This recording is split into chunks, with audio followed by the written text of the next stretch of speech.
Alright, making the economics video, on the Inmendham channel.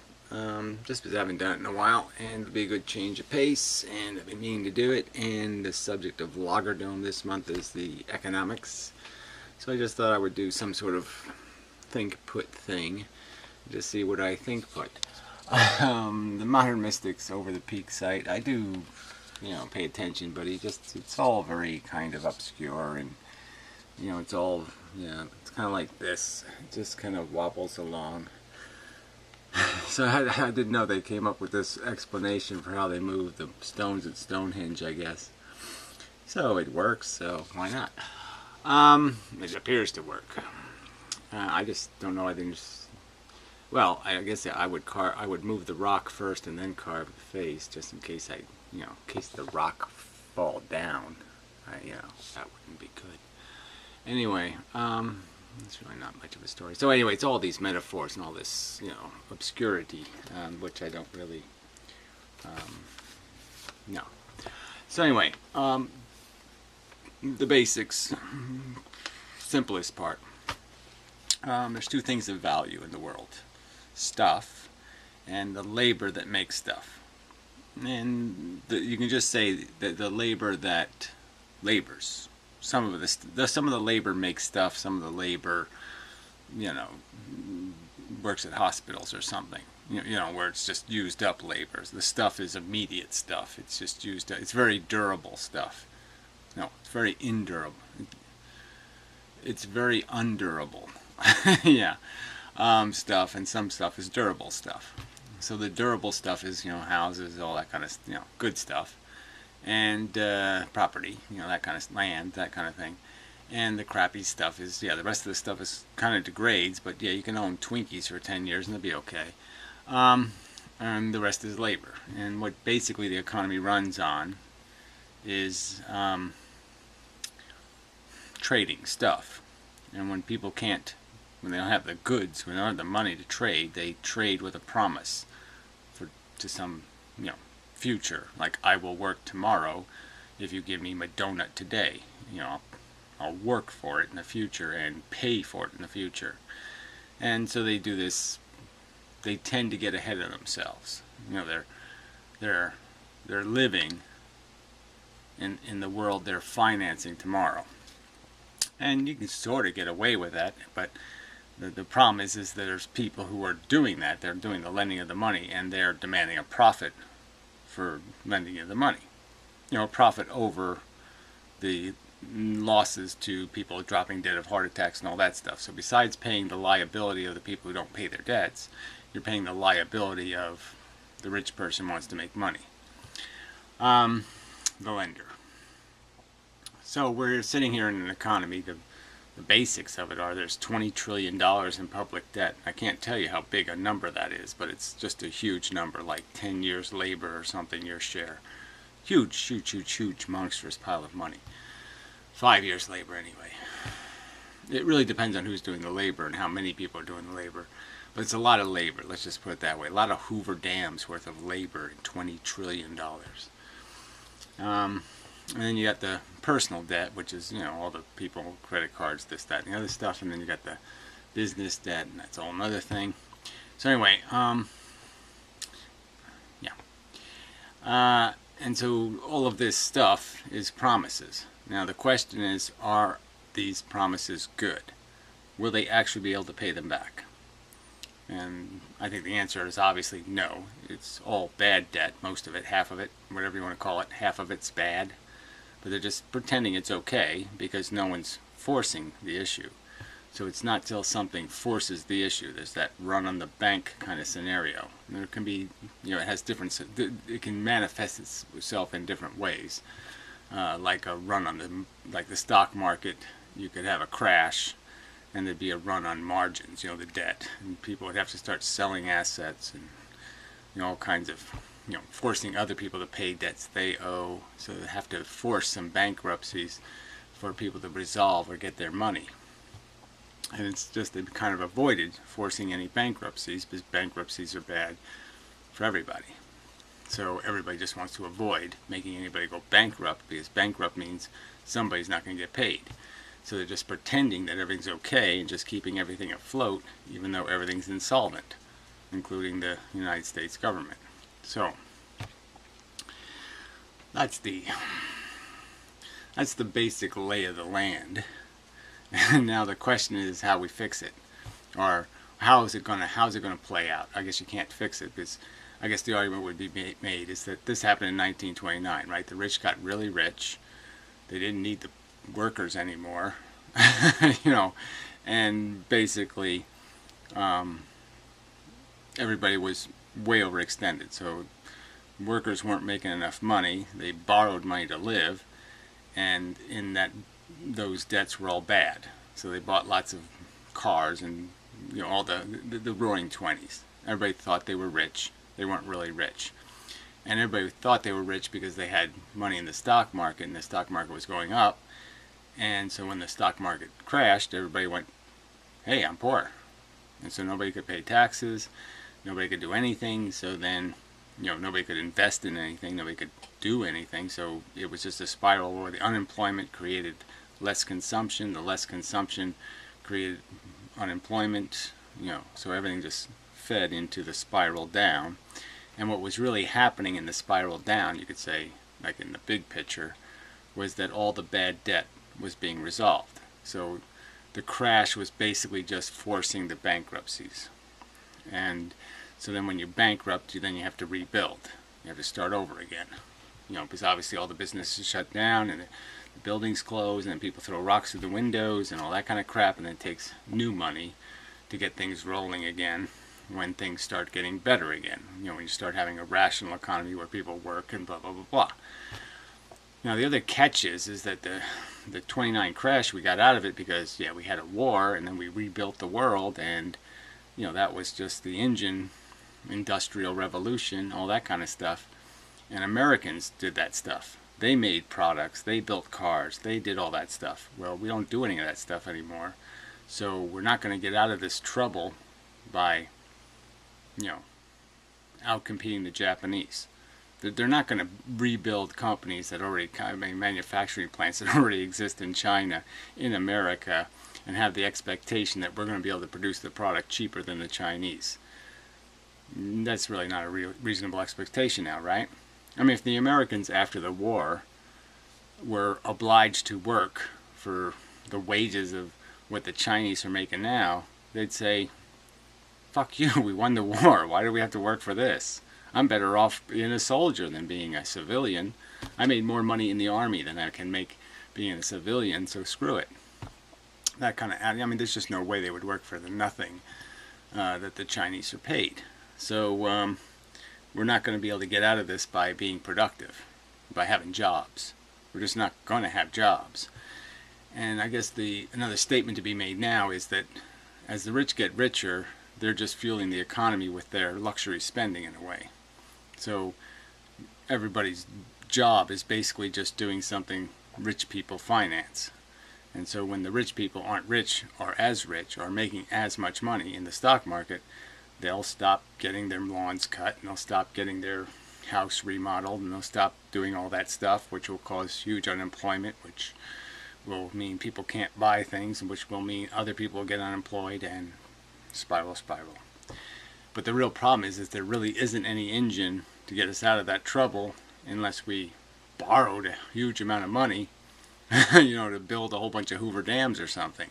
So the government would have to finance it.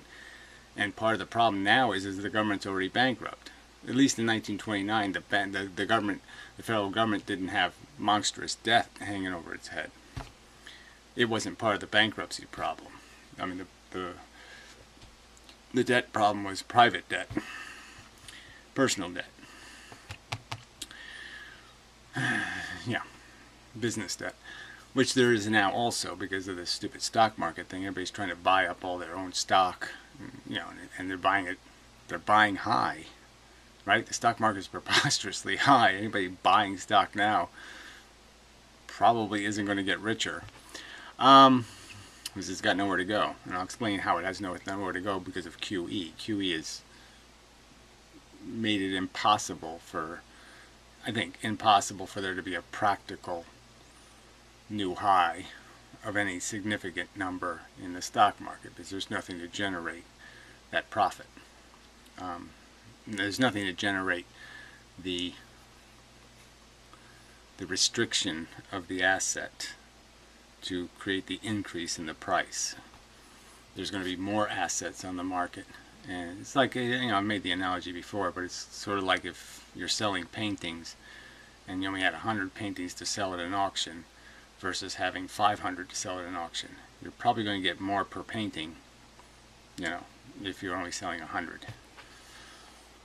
Alright, so really debt is the game, right? So it's all debt that the economy is built on, and there's way too much of it. And you can kind of get into the difference between cash debt, money debt, real debt, debt that requires payment in real cash, and debt that's just made up digits in a bank, which can go bankrupt, and then the government has to, pay the bill, and it can pay it with tax revenues, or it can pay the bills with printed money, and that's the real catch. What kind of money will it print? So anyway, so a little fact. There's approximately $1.2 trillion in circulation as of October 14th. So I thought this number would have slipped up just a little bit. It hasn't. It stayed at 1.29 for an entire year. So 1.29 trillion. So think of that in perspective. That's how much cash is in the economy.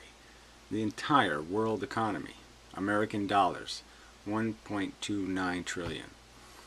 And we're talking about 20 trillion in debt.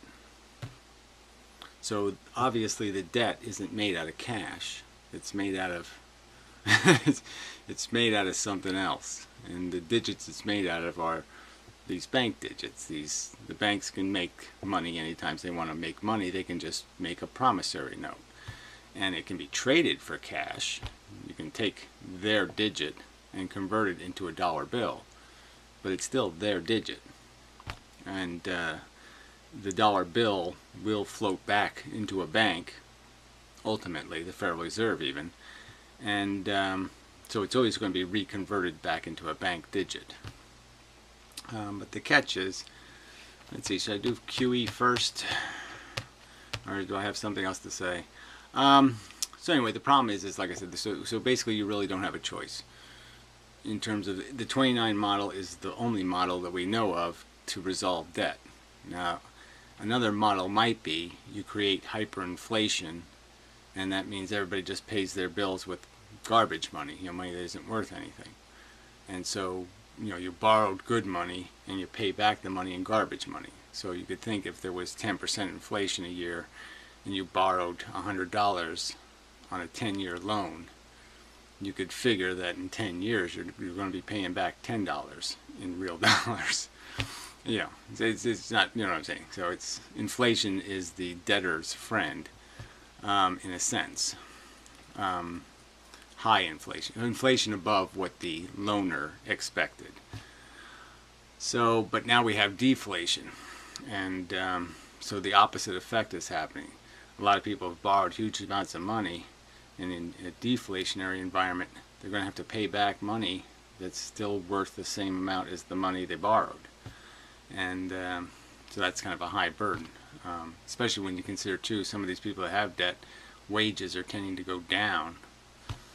So another statistic just to play with that Modern Mystic had posted on his website was that the top 0.1%, so that the top 1,000, the families in the top 1,000th of families now own as much as the bottom 90% of families in terms of wealth.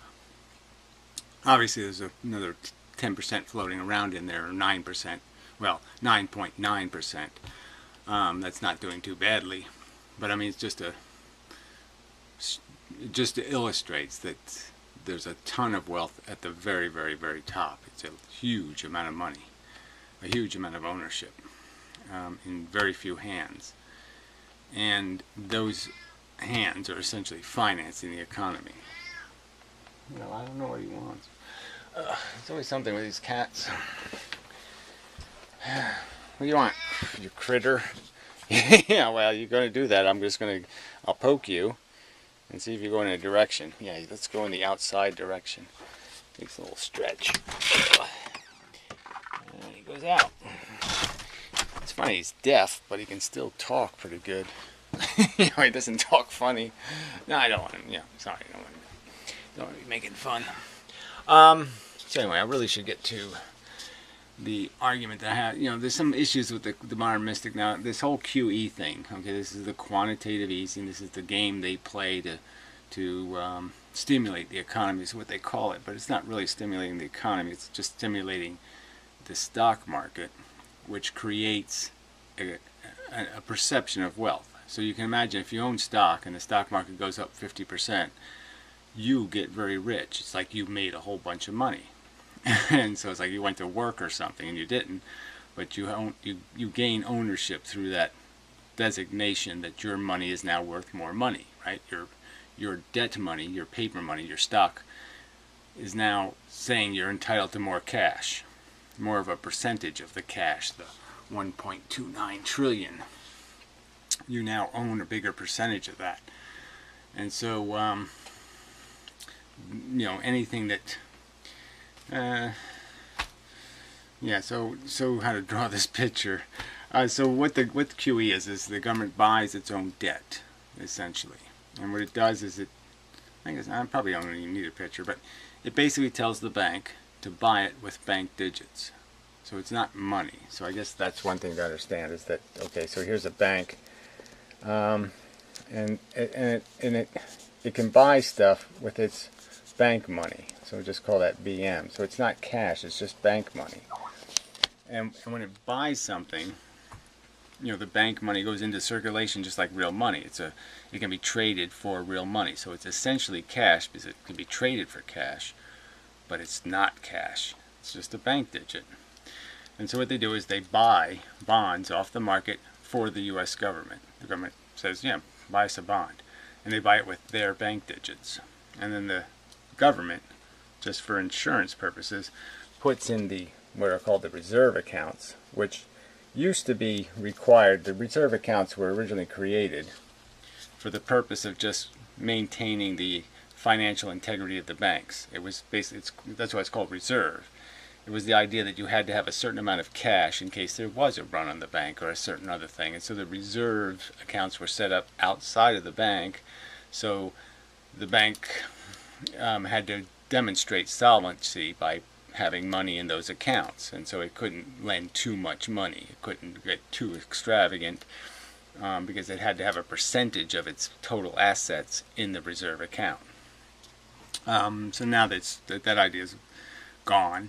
And it's the fractional reserve banking thing, which I don't want to get into, but fractional reserve banking is just sensible banking. But obviously it has to be sensible in the sense that you don't make bad loans. If you can make bad loans, then any kind of banking is bad. It doesn't matter whether it's fractional reserve. Even if it's legitimate banking, if you make bad loans, you're not going to stay in business. And if you make loans on totally insured assets, well, then interest rates would have to be preposterously high because you have to pay for the insurance. You get it? Yeah. Maybe you do, maybe you don't. But anyway, so the reserve accounts were set up for that purpose. But now what they've done is they've put almost $5 trillion now of money, cash, in here. So that's a cover for the money that went out of the bank. So the banks paid out $5 trillion to people who owned assets in the stock market. Now that obviously made the assets in the stock market go up.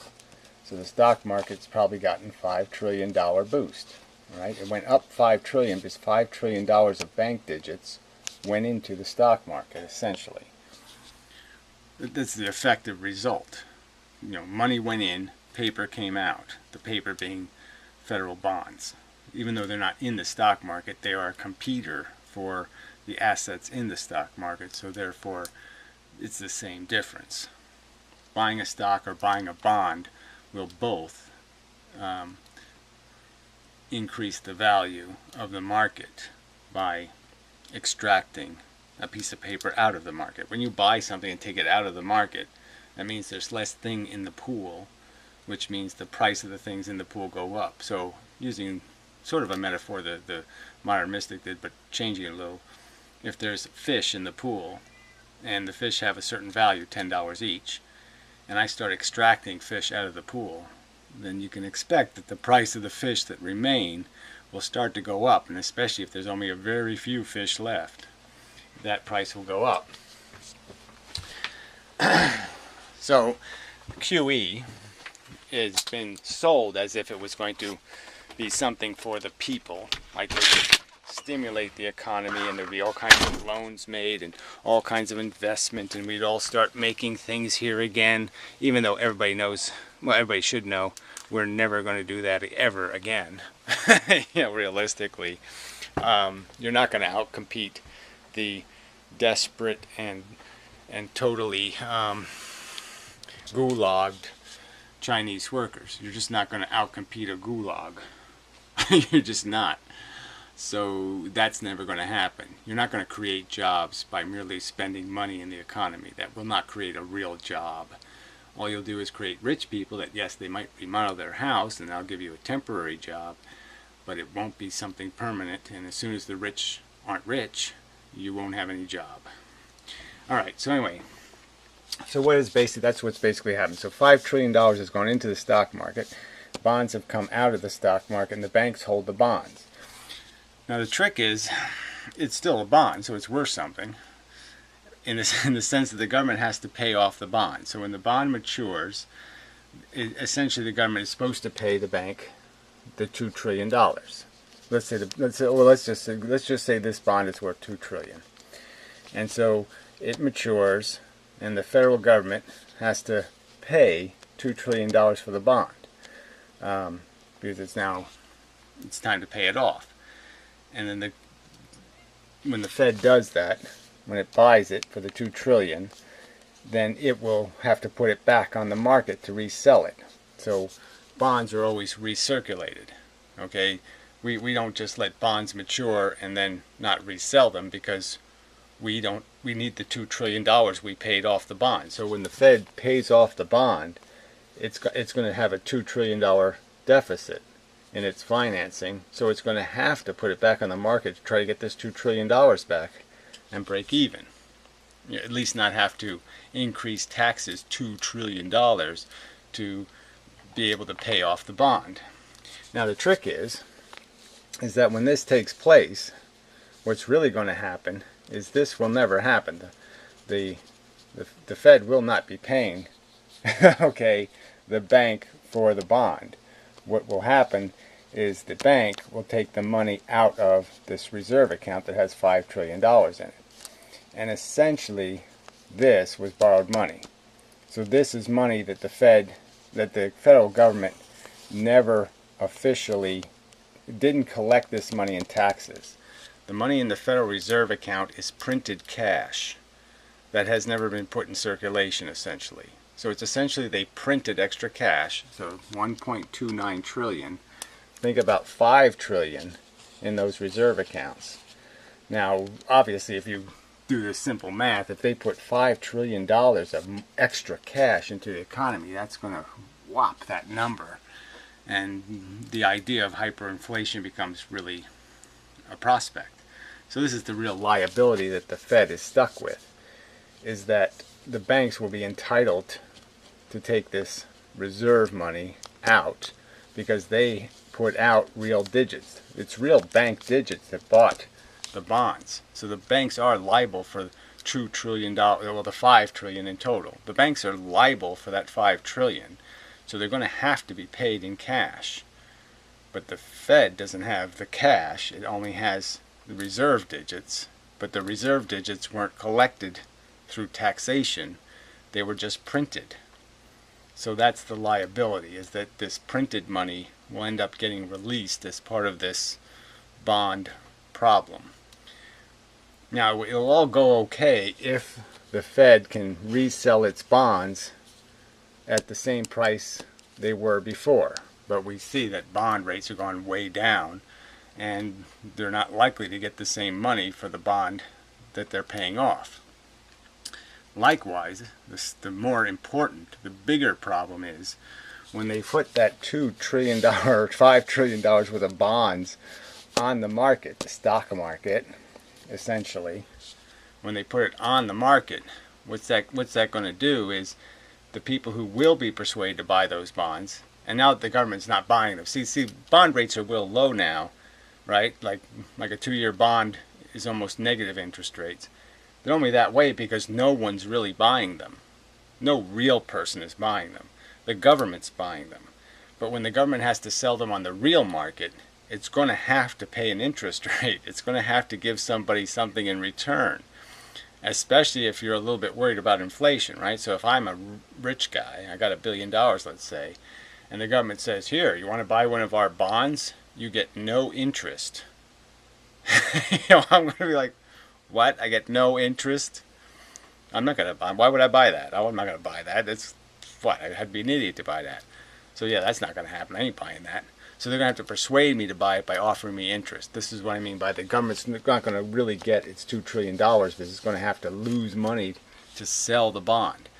But the real problem is that when they sell it, what that it means is they're putting new paper on the market. So now they're putting fish into the bucket, right? So the fish number had gone down to 5, and all the fish are really expensive in the stock market now. But as soon as the government has to put those bonds back on the market, okay, so it puts those new fish in the market, the price of the fish is going to go way down. And that's the problem. The market will crash when the government has to put $5 trillion of fish assets back on the market again, because it really can't afford to have this printed cash liberated. So it really does have to pay for these bonds, in a sense, with money it's going to get by putting paper on the market. So it's essentially going to have to turn these back into real bonds, not fake bonds. And it's going to be doing that at the same time where it's borrowing money every year. It's issuing new bonds. So it's still running $1 trillion deficits every year. So it's going to be issuing $1 trillion worth of paper every year just to finance the yearly expenses. But it's going to be adding all this extra paper that it's held in that these reserve accounts are hiding from the market. That's essentially a good way to say it. The QE is just a way of hiding debt from the market. And once that trick can't be done anymore, then you're going to see the reality of a real problem. Yeah. It's in the sense that the market's going to have nowhere to go but down, because there's going to be a ton of fish in that bucket. The price of those fish are going to go down, and then when the rich go down, the rich will get less rich, substantially less rich, perhaps. And so when they're not making any money, they won't be paying taxes, so revenues will go down. The federal government will have to borrow more money, which means it has to put even more fish into the stock market bucket. So the price of the fish go down even more. So the rich get even poorer, so they pay even less taxes. Plus, the rich are going to be like, hey, I'm paying huge property taxes, I'm doing this, I can't afford to get that house remodeled, I can't afford the summer house anymore, I can't afford it, and then you have a spiral of selling, assets, and you have a spiral of not hiring people to do work that doesn't need to get done.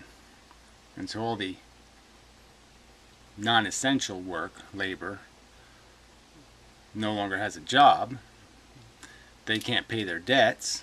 More debt goes bankrupt, and you can sort of see how it just spirals into each other, right? As people go more people go bankrupt, then other people have to go bankrupt because they can't get the money they're owed because they thought they were rich, but they're not really rich because the money that they thought they had was all bad debt. And so once all this bad debt starts once all the bad debt starts being realized as bad debt, once the bankruptcy run starts, the whole thing just turns into nothing. It spirals down, and it's just 1929 all over again, with the added burden of you're not going to manufacture your way out of this. You're just not. It's not the same world. You can do with a one cruise missile, what it took a division of men with tanks and guns and all kinds of crap to do in the past. So even the military engine isn't going to be able to, you know, make this happen. And I guess I would argue that even if you were to have some preposterously crazy war and say, well, try to make money off of it, it really won't be spread across the economy enough for it to do any good at all. And so it'll just be, in a sense, be a waste of money because, well, somebody's going to have to finance that. And the only one to finance it is the government, and they're not going to have any money. So they're going to be making huge debt, paying for destructive armaments, and we're not going to be getting any profit out of it. You know, you're just not. You're not going to sell some. You're not going to rebuild Europe. China's going to rebuild Europe if you have a war in Europe. So that's not going to work. And it's way too dangerous to have a war anyway. So they're just way too expensive. So that's not going to solve the problem. So anyway, it's going to be a big problem this time, in the sense that there's no mechanism that makes it obvious how you're going to get out once you're down. Once you go to, once we go third world, we're not going to be able to get out of third world without living third world, which means we're going to have to work for 10 cents a day and do that whole grapes of wrath thing. And it's just going to be, I don't think Americans will do that. So I think things are going to get ugly. Yeah, that's what I think. But anyway, it seems inevitable. It seems all doom written all over it. And I don't see, like I said, the only other choice is the hyperinflation thing, which is the government will let the banks take this reserve money out. They'll let them trickle it out. So there's almost 5 trillion. And say if they let the banks pull it out, when the bonds start maturing and they let them pull it out, $1 trillion at a time, they can slowly put this printed cash into circulation, and we'll start to see this number go way up, because they'll have to account for the fact that this was not tax dollars, this was printed dollars, and the printed dollars will be going into the economy. So I think that states it. Yeah, I think it's enough. It's a little technical. But yeah, QE is just a racket. Merely a contrived mechanism to make the fish in the stock market more valuable, to make the rich on paper richer, even though they didn't do anything innovative or brilliant or any of that stuff. The companies aren't doing anything brilliant or innovative. Nothing's doing anything innovative or brilliant. They're just making more money because we're pulling assets off the market to make the assets that remain more valuable. So it's just a bubble. It's a stock market bubble, and that's all it is, pure bubble. And the government blew it up to create the illusion of wealth, and it doesn't have any plan whatsoever, in my opinion, to deflate that bubble without the deflation process creating a car wreck. You just can't you can't deflate these tires without the thing going off the road. We're so the world economy is so fragile, it's just not going to be able to survive a real bankruptcy and a sustained drop in the stock market. No chance. So anyway, I think that's enough. Yeah. So comments welcome, I suppose. Maybe. So anyway,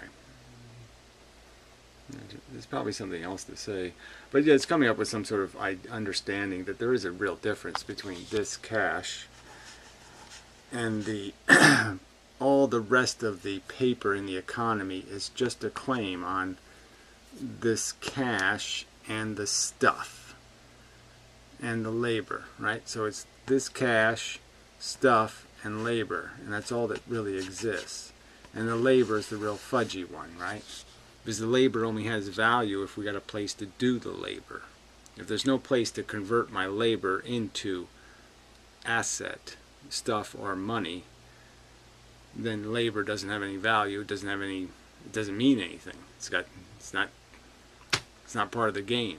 So then you even have less stuff that the hundreds of trillions of dollars are claiming they own this cash and stuff. And because labor's becoming less valuable, it's less part of the equation. So there's less and less of this stuff.